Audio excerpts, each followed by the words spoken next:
this raising of the people of desires and the people of misguidance, raising them and praising them and putting them up. Zakir Naik is the same individual, ya ikhwan, who recently said, when he was asked about suicide bombings, so much so that they found his answer so profound that his followers put his talk upon YouTube. And in this talk he says, when he's asked about suicide bombings, he said that basically there are a group of scholars who disallow it. He said, we have Al-Albani and Bin Baz and Ibn Uthaymeen, and these are scholars that disallow suicide bombings and they say it's haram.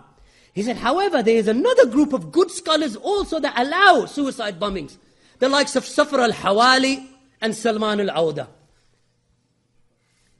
How dare you mention those names in the same breath as Ibn Baz, Ibn Uthaymeen and Al-Albani? Safar al-Hawali, the one about whom Sheikh Al-Albani said, the Khawarij al-Asriya or Kharijiyya al-Asriya, that they are the individuals who are the Khawarij of this era. And he regards them to be scholars. They are the scholars, yes, the scholars of Ali Tamimi. They are the scholars of these types of individuals. They are the scholars of the Khawarij. And they are the scholars of the politicians. And they are the scholars of the Sururiyya and Qutubiyya. But they are not the scholars of Salafiyya. Look at the statement of Bin Baz with regard to Safar al-Hawali and Salman al-Awda. What did Sheikh Bin Baz say?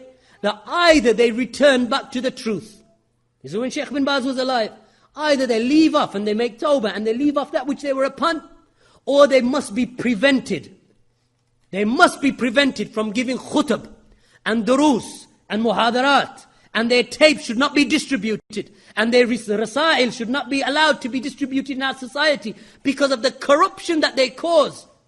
This is Sheikh Abdul Aziz bin Baz.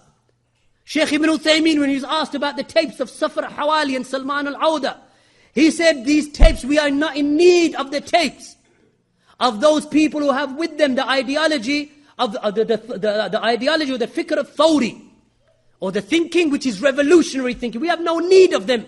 He said, alhamdulillah, you have ulama whose tapes you can listen to.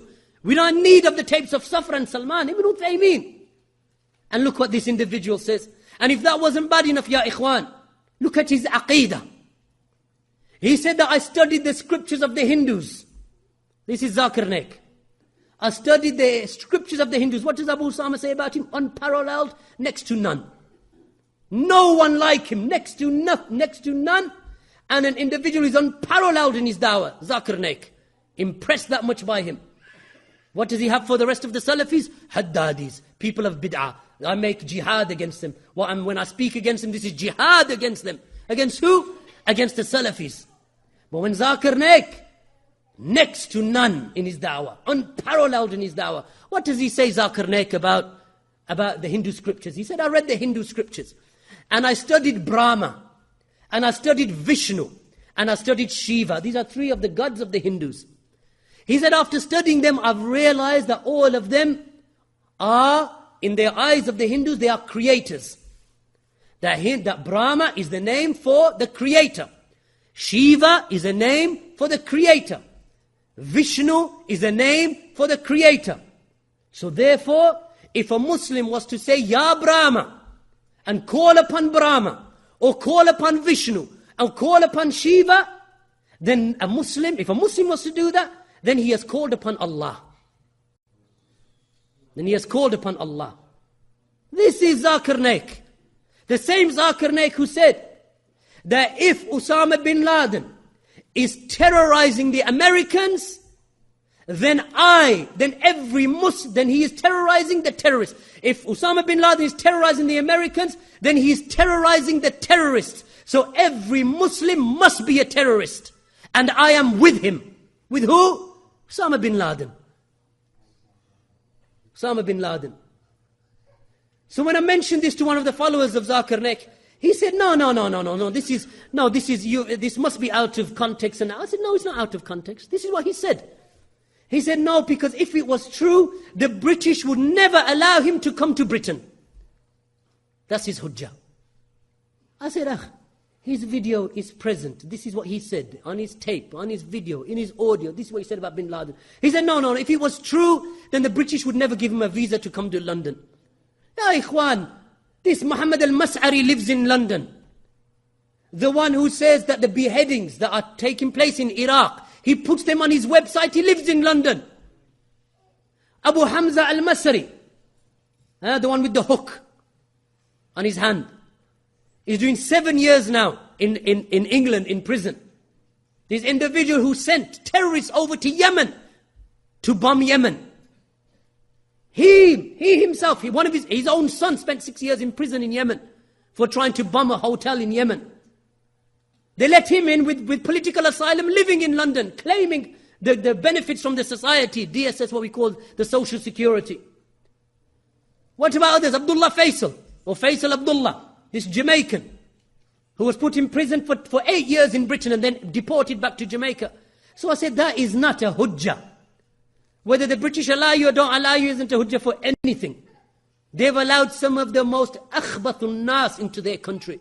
Some of the worst and most despicable of individuals to take refuge. I said, even if Osama bin Laden was to land tomorrow, they would have to give him, under human rights legislation, they would have to give him political asylum and then try him after that. Because that is the way that they work. So this is Zakir Naik. What does he say? He says that he is next to none. And he is unparalleled. This issue, you would never find this from the words of the Salaf. What does he say on the same khutbah?